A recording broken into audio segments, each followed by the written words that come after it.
wabarakatuh.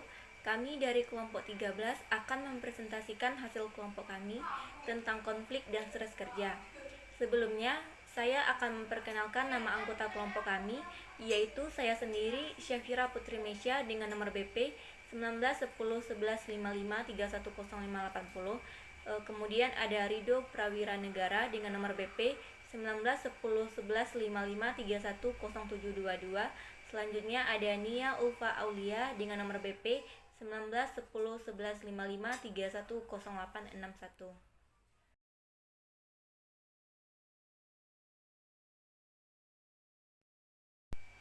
Konflik dan stres kerja.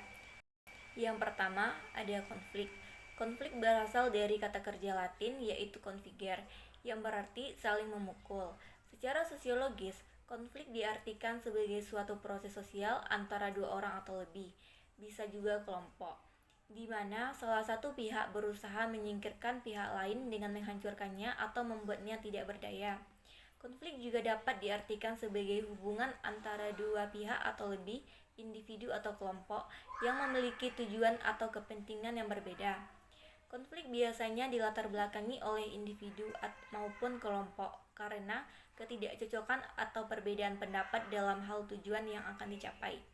Setiap saat, konflik dapat saja muncul, baik antar individu maupun antar kelompok dalam organisasi. Ada beberapa pengertian konflik menurut beberapa ahli. Yang pertama, menurut Takwiri dalam Newsroom dan Davis tahun 1977. Konflik merupakan warisan kehidupan sosial yang boleh berlaku dalam berbagai keadaan akibat daripada bangkitnya keadaan ketidaksetujuan, kontroversi dan pertentangan di antara dua pihak atau lebih pihak secara berterusan. Yang kedua, menurut Robin tahun 1996, keberadaan konflik dalam organisasi. Dalam organisasi ditentukan oleh persepsi individu atau kelompok. Jika mereka tidak menyadari adanya konflik di dalam organisasi, maka secara umum konflik tersebut dianggap tidak ada. Sebaliknya, jika mereka mempersepsikan bahwa di dalam organisasi telah ada konflik, maka konflik tersebut telah menjadi kenyataan.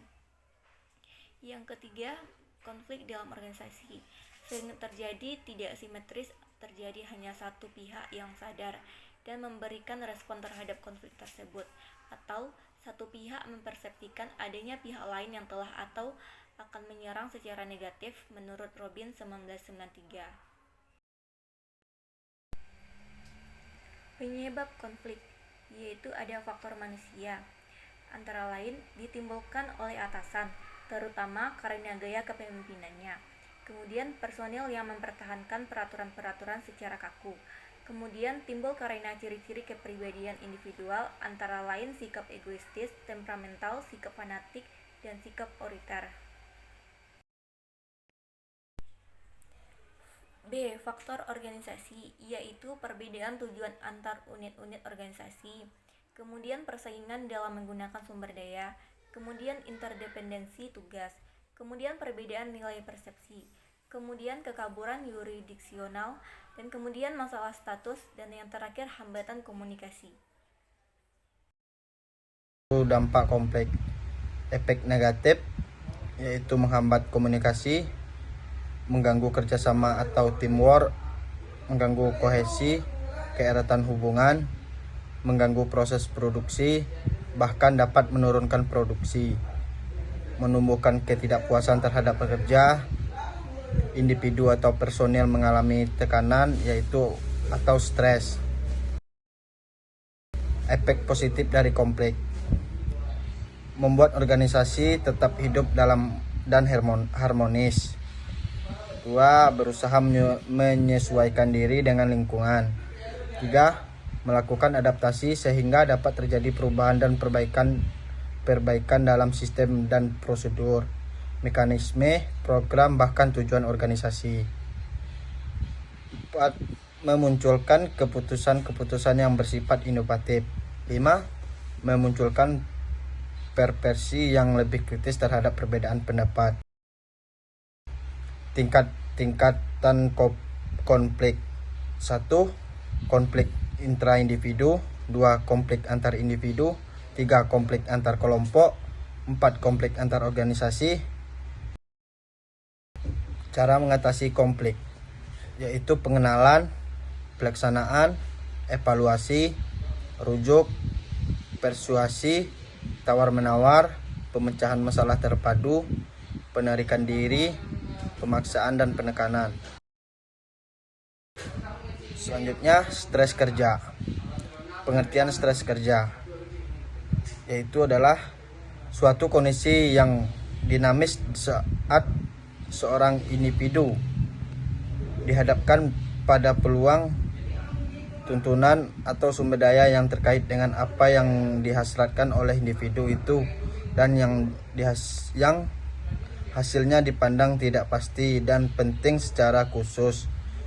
Stres dikaitkan dengan kendala tuntunan. Kendala adalah kekuatan yang mencegah individu dan melakukan apa yang sangat diinginkan, sedangkan tuntunan ialah hilangnya suatu yang sangat diinginkan.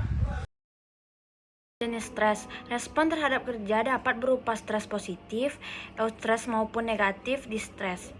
1. Eustress, yaitu hasil dari respon terhadap stres yang bersifat sehat, positif dan konstruktif atau bersifat membangun. 2.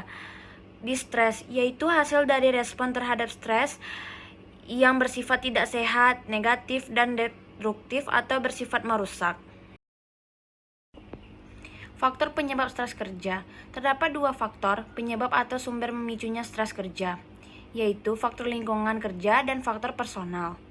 Faktor lingkungan kerja dapat berupa kondisi fisik, manajemen kantor, maupun hubungan sosial di lingkungan pekerjaan. Sedangkan faktor personal bisa merupakan tipe kepribadian, peristiwa, atau pengalaman pribadi, maupun kondisi sosial ekonomi keluarga di mana pribadi berada dan mengembangkan diri. Berapapun faktor kedua tidak secara langsung berhubungan dengan kondisi pekerjaan, maupun karena dampak yang ditimbulkan pekerja cukup besar, maka faktor pribadi ditempatkan sebagai sumber atau penyebab memicunya stres.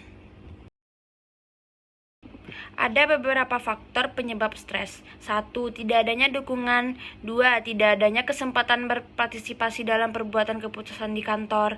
3. Pelecehan seksual. 4. Kondisi lingkungan kerja. 5. Manajemen yang tidak stabil. Pengaruh stres kerja. Tingkatan-tingkatan menurut Gibson. 1. Depresi, frustasi, kehilangan kendali, emosi. 2. Perilaku kecanduan alkohol, merokok berlebihan. 3.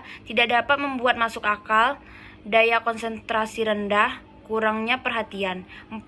Kandungan glukosa darah meningkat, denyut jantung, dan tekanan darah meningkat. 5. Produktivitas rendah, tidak ada kepuasan kerja, komitmen dan loyalitas berkurang. Cara mengatasi stres. Ringkasan penilaian diri, mengembangkan kemampuan antisipasi masalah, dan mengubah tuntutan. Itulah hasil presentasi dari kelompok 13. Assalamualaikum warahmatullahi wabarakatuh.